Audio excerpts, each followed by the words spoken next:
It appears one can't really talk about the nation's relatively flourishing digital space without mentioning the year 2020, which brought about increased attention turned to the sector for ease of navigating the coronavirus pandemic times. It is no longer news that in the same year, the sector soared on the GDP of the country as it recorded the fastest growing sector of the economy, a feat which many say gave 2021 a promising look. But just as the new year under review was being welcomed, the incessant cases of insecurity in Nigeria, among other issues, necessitated the need for the ICT sector to once again rise to the challenge of proffering digital solutions, which saw the National Identity Management Commission (NIMC) fast-tracking the exercise of NIN-SIM linkage. The Commission, as at December 2021, says it has so far issued 70 million unique NINs.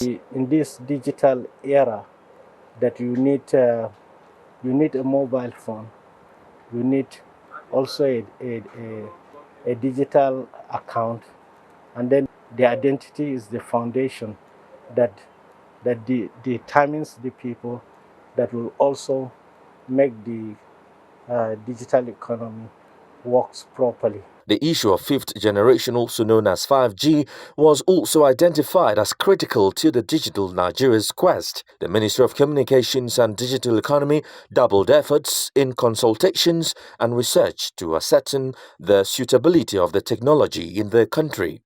A mock and main auction of 5G spectrums were held respectively by the Nigerian Communications Commission (NCC) ahead of the deployment come 2022. The year also witnessed increased collaborations and inauguration of multiple digital economy projects. If you look at the statistics, only ICT sector has the growth rate of double digits. Most of the other sectors, even the growth rate is single, but in our own case, double-digit growth. All these things are really encouraging. And in 2022, our plan is to consolidate the achievement of the previous years and also try to see how we can increase our contribution to GDP, how we can provide the digital skills to our citizens, and how we can make our digital economy to be the greatest, not only and the biggest, not only in Africa, but including other continents. Technology has proven to be immensely advanced in almost all fields of human endeavors. But the advancement comes with attendant problems. Cybercrime is top on the list.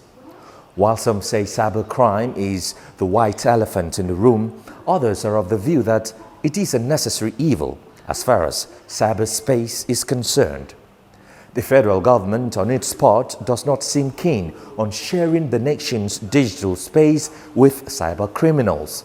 But to contend with faceless or anonymous enemies, one needs to master the art of such engagements. That perhaps is the reason why the Ministry of Communications and Digital Economy in 2021 made concerted efforts towards getting rid of cyber criminals by harping on NIN-SIM linkage, which the minister said will enable the federal government and security agencies to know the identity of internet users in the country, and of course the recent Federal Executive Council's approval for the immediate deployment of regulatory systems in the telecoms industry came through to cap it all up for the sector. It is hoped that as more and more people get lifted out of poverty by the government, even more would be lifted out of harm's way, as one deadly cyber attack can send a person, a group of people, or even a nation back to poverty.